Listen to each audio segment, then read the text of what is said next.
তৃণমূল কংগ্রেসের মদতে বিজেপির কয়েকজন প্রতিবাদ মিছিল ও প্রতিবাদ সভা করল নন্দীগ্রামে। এমনই গুরুতর অভিযোগ করল নন্দীগ্রাম বিধানসভার নন্দীগ্রাম ৩ মণ্ডলের সভাপতি বটকৃষ্ণ দাস।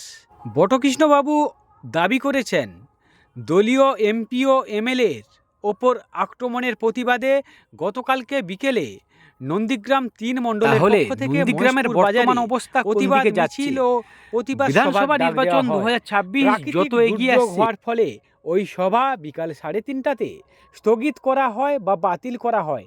এই বিষয়ে প্রশাসনকে জানিয়ে দেওয়া হয়। তারপরেই তিনি অভিযোগ করেছেন, প্রশাসন এবং তৃণমূলের মদতে বিজেপির কয়েকজন ওই প্রতিবাদ মিছিল ও প্রতিবাদ সভা সংগঠিত করে।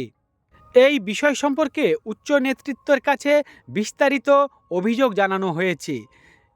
এই তৃণমূল কংগ্রেসের মদত প্রসঙ্গে নন্দীগ্রাম 1 ব্লক তৃণমূল কংগ্রেসের সভাপতি বাপ্পাদিত্য গর্গ বিষয়টি সম্পূর্ণ ভিত্তিহীন বা তৃণমূল কংগ্রেস কোনোভাবে জড়িত নয় এমনই মন্তব্য করেছেন। যে সমস্ত নেতৃত্বরা গতকালকের বিজেপির প্রতিবাদ মিছিল ও প্রতিবাদ সভাতে উপস্থিত ছিলেন, ওনাদের সঙ্গে যোগাযোগ করা হলে ওনারা এই বিষয় প্রসঙ্গে কোনো মন্তব্য করতে চায়নি। বিধানসভা নির্বাচন 2026 যত এগিয়ে আসছে ততই কি নন্দীগ্রামের রাজনৈতিক পরিস্থিতি নাটকীয় রূপে রূপান্তর হচ্ছে? 2021-এর নাটকীয় রূপ 2026-এ দেখা গেলেও যেতে পারে। ভারতীয় জনতা পার্টির সম্মানীয় সাংসদ মহাশয় খগেন মুর্মু ও সম্মানীয় বিধায়ক ডক্টর শঙ্কর ঘোষের ওপর বর্বরোচিত হামলার প্রতিবাদে রাজ্য ও জেলা নেতৃত্বের নির্দেশ অনুযায়ী নন্দীগ্রাম থানা প্রশাসনের অনুমতিক্রমে নন্দীগ্রাম মণ্ডল 3-এর পক্ষ থেকে মহেশপুর বাজারে একটি পদযাত্রা ও বিক্ষোভ সমাবেশের আয়োজন করা হয়েছিল, কিন্তু প্রাকৃতিক দুর্যোগের কারণে নেতৃত্বদের নির্দেশ অনুযায়ী ওই কর্মসূচি বাতিল করা হয় এবং তা পুলিশ প্রশাসনকে অবগত করানো হয় বিকেল 3:30 নাগাদ। কিন্তু পরবর্তী সময়ে তৃণমূলের সঙ্গে আঁতাতকারী আমাদের কিছু দলীয় নেতৃত্ব পুলিশের উপস্থিতিতে দুষ্কৃতীদের সহযোগিতায় সভাস্থলে হামলা চালায় এবং একটি নাবালক এবং তপশিলি জাতিভুক্ত ছেলেকে যে মাইক অপারেটিং করছিল তাকে প্রচণ্ড প্রহার করে এবং আমাদের দলীয় কিছু কর্মীকে চরমভাবে মারধর ও হেনস্থা করে। পুরো ঘটনাটি পুলিশ প্রশাসনের উপস্থিতিতে ঘটতে থাকে। বারংবার পুলিশকে জানানোর পরেও পুলিশ কোনো ব্যবস্থা গ্রহণ করেনি। আমি মণ্ডল সভাপতি বিধায় বারবার পুলিশকে জানিয়েছি, পুলিশ প্রশাসন সম্পূর্ণভাবে নিরুত্তর ছিল।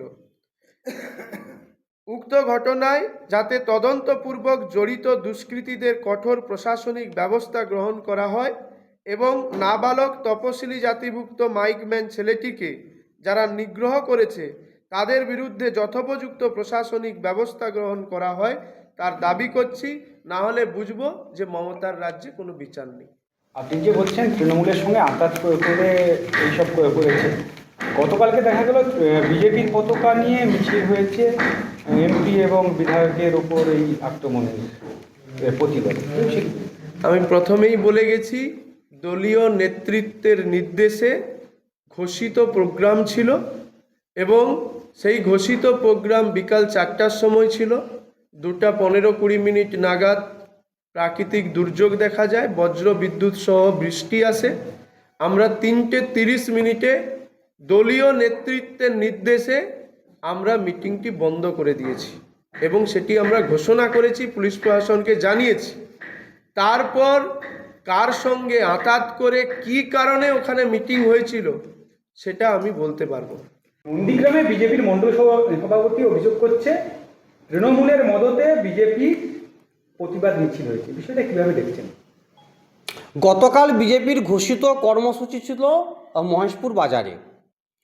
সেটা বিজেপির মণ্ডল সভাপতির ডাকেই সম্পূর্ণ আয়োজন করা হয়েছিল। সেই সভা অফিসিয়ালভাবে বাতিল ঘোষণার পর বিজেপির আরেক গোষ্ঠী তারা এসে সেই সভাটি পরিচালনা করে এবং তারা সম্পন্ন করে। এর সঙ্গে তৃণমূল কংগ্রেসের কোনো সম্পর্ক নেই। যদি মণ্ডল সভাপতির কথাকে মান্যতা দিতে হয় তাহলে তো ধরেই নিতে হবে ওই সভাতে যারা মঞ্চ আলো করে বসেছিলেন, নন্দীগ্রাম এক পঞ্চায়েত সমিতির সভাপতি শ্যামল সাউ, নন্দীগ্রাম এক পঞ্চায়েত সমিতির 3 জন কর্মাধ্যক্ষ স্বদেশ দাস অধিকারী, সাহেব দাস, ভিক্টর মণ্ডল, জেলার বিরাট নেতৃত্ব তথাকথিত জয়দেব দাস, 2 অঞ্চলের প্রধান সাহেব থেকে শুরু করে আরও অনেক নেতৃত্ব ছিল।